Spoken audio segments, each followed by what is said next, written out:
ছাড়া নেই রে আর কিছুই।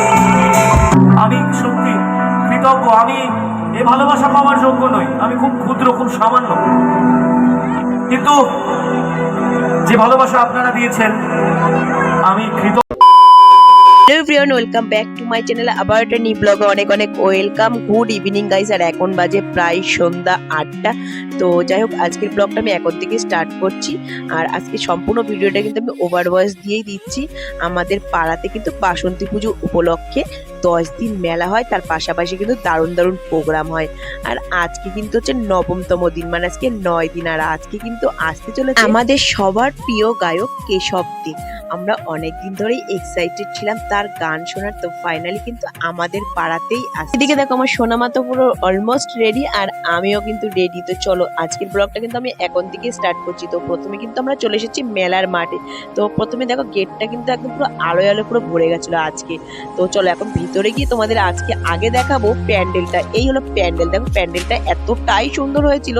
চলো এবারে তোমাদের সাথে ভিতরটা শেয়ার করবো। দেখো ভিতরের সিলিংটা মানে এত সুন্দর, একটা ঝাড়বাতি লাগিয়েছিল, কি বড় দেখো ঝাড়বাতি। এবারে তোমাদের সাথে শেয়ার করবো আমাদের বাসন্তী ঠাকুর। এই হলো আমাদের বাসন্তী ঠাকুর। কেমন হচ্ছে অবশ্যই কিন্তু কমেন্ট করে জানিও আমাদের বাসন্তী মাকে কেমন লাগে। তারপরে দেখো এই জিনিসটা দেখে তো আমি তো রীতিমতো অবাক।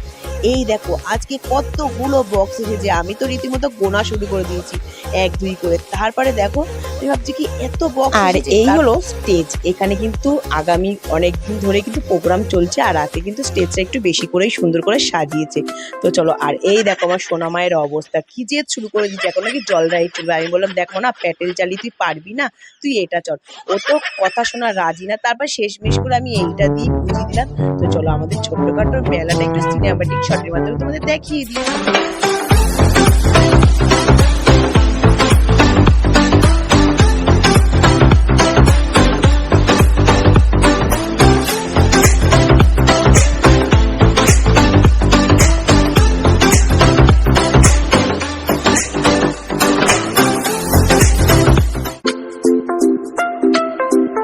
আর এইদিকে দেখো সবার প্রিয় গায়ক যখন গাইতে আসে তখন কিন্তু সবার উন্মাদনাটা একটু বেশিই থাকে। আজকে কি পরিমাণে ভিড় হয়েছিল খালি জাস্ট দেখো। আর এই দেখো সবাই চিনতে পারছো, রাহুল ভাই, অনন্যা, এরাও কিন্তু চলে এসেছে কেশব দেখে দেখতে।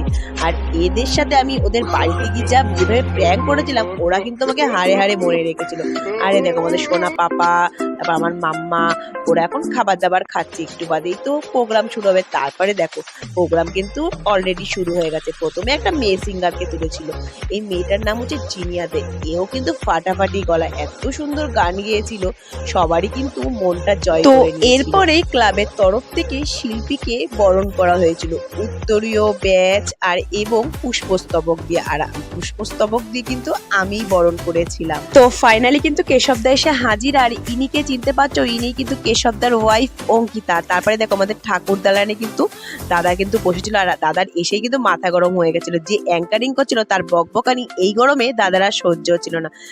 তারপরে কিন্তু দীর্ঘক্ষণের অপেক্ষা অবশেষে কিন্তু দাদা কিন্তু স্টেজে উঠেই পড়লো। আর এক একটা এত সুন্দর সুন্দর গান করছিল, সবাই তো জাস্ট আমরা মুগ্ধ হয়ে গেছিলাম। তারপর আমি বেশি খুশি হয়েছিলাম, আমার একটা ফেভারিট সং দাদারই গান গাওয়া, সেটা কিন্তু রিকোয়েস্ট করছিলাম, সেটা কিন্তু দাদা গেয়েছিল। তবু আড়াল করে কত আমি হাসির মাঝেই বলবো, নাও ক্ষমা করে দিলাম আমি তোমায়, আমি তোমায়। Thank you. তারপরে যে আশ্চর্য ঘটনা ঘটেছিল, আমাদের পাড়ার প্রোগ্রামটা হয়েছিল 23শে এপ্রিল, আর দাদার বার্থডে ছিল 24শে এপ্রিল। তো বুঝতেই পারছো রাত 12টার পরে কিন্তু আমাদের পাড়াতেই কিন্তু দাদার বার্থডে উইশটা আমরা সবাই মিলে করেছিলাম। 3, 2, 1, হ্যাপি বার্থডে টু দাদা। আসলে যতক্ষণ মানুষের ভালোবাসা থাকে, আমাদের মঞ্চের সময়সীমা অ্যাকচুয়ালি অনেকক্ষণ আগে অতিক্রম হয়ে গেছে। অনুষ্ঠান বেসিক্যালি গরমকালে আমাদের বলাই থাকে 1.5 ঘন্টার আগে আমরা শেষ করে দিই। কিন্তু কিছু সময় মানুষের ভালোবাসাটা এতটাই থাকে যে মঞ্চ থেকে নিজে থেকেই নামতে ইচ্ছে করে না। তোমাদেরকে শুরু থেকে অপেক্ষা করেছিলাম একটা গানের জন্য। সবাই চিৎকার করে বলেছিলে হয়তো কোনোদিন কখন হবে। আমি কৃতজ্ঞ, বিশ্বাস করো একটা সময় একটা সময় কি এখনো আমার গুরু নচিকেতা চক্রবর্তীর অনুষ্ঠানে শুরু থেকে নীলাঞ্জনা বলে একটি গান, যেটা আমাদের সবার প্রিয় গান, বারবার করে চিৎকার করা হয়, কিন্তু এই গানটা শেষ পাতের মিষ্টি আমরা ছোটবেলা থেকে দেখে এসেছি। এমন আমার অনুষ্ঠানেও শেষ পাতের মিষ্টি হয়তো কোনোদিন, যে গানটার অপেক্ষা আমার ভালোবাসার মানুষের আমার সাথে তারা শুরু থেকে করেন এবং থাকেন আমার সাথে। এই গান তো আর আমার গান নয়, আজ আমাদের সবার গান। যখন আমি ব্যর্থ হয়েছিলাম তখন আমি এই গান আমার জন্য বানিয়েছিলাম, কিন্তু আজ এই গান আমার গণ্ডি পেরিয়ে সারা বিশ্বের দরবারে যত বাঙালিরা দুঃখী মনে কষ্ট পান তাদের ঘুমের ওষুধ। আমি সত্যি কৃতজ্ঞ, আমি এ ভালোবাসা পাওয়ার যোগ্য নই, আমি খুব ক্ষুদ্র, খুব সামান্য, কিন্তু যে ভালোবাসা আপনারা দিয়েছেন আমি কৃতজ্ঞ।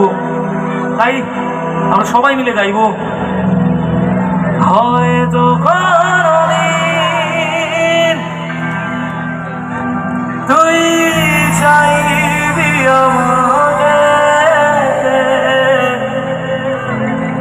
সেদিনও তুই অন্য কারো, আমি তারার মতো জ্বলবো, না হলে জোনাকি তোরে তোর মতো হয় দেবো না পাখি।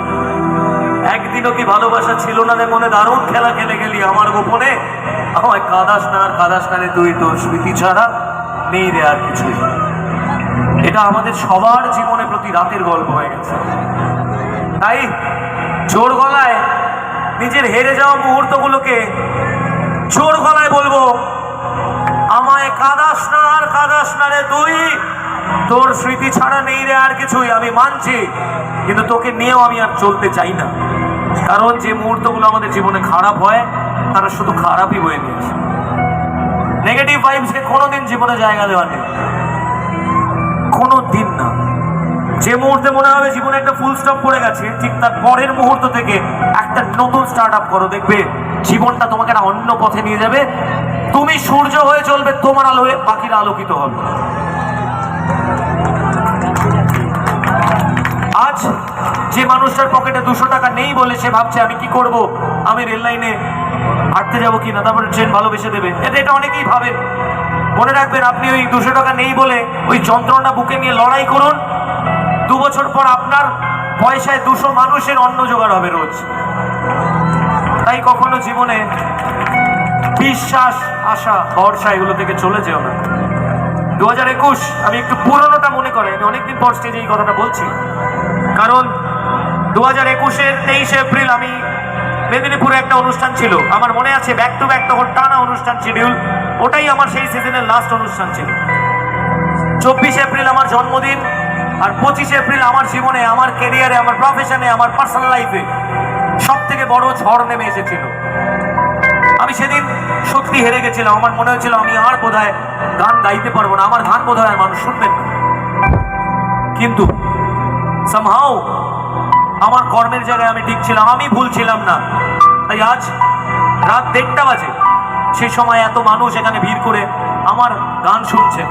আমি আবারও বলছি, এই গান, এ ভালোবাসা, এ আশীর্বাদ পাওয়ার যোগ্য আমি নই, আমি খুব সামান্য, খুব ক্ষুদ্র, কিন্তু আপনারা যে আশীর্বাদ করে একটা সাধারণ ছেলেকে, যে ছেলেটা 2021-এ শেষ হয়ে গেছিল, তাকে তুলে এনে আবার মঞ্চে গান গাওয়াতেন না যদি এই আশীর্বাদটা না করতেন আপনারা। তাই নিজেদের জন্য একটু হাততালি দিন না, আমি আমার গানের জন্য চাইনি, আমি কৃতজ্ঞ, তারা আমায়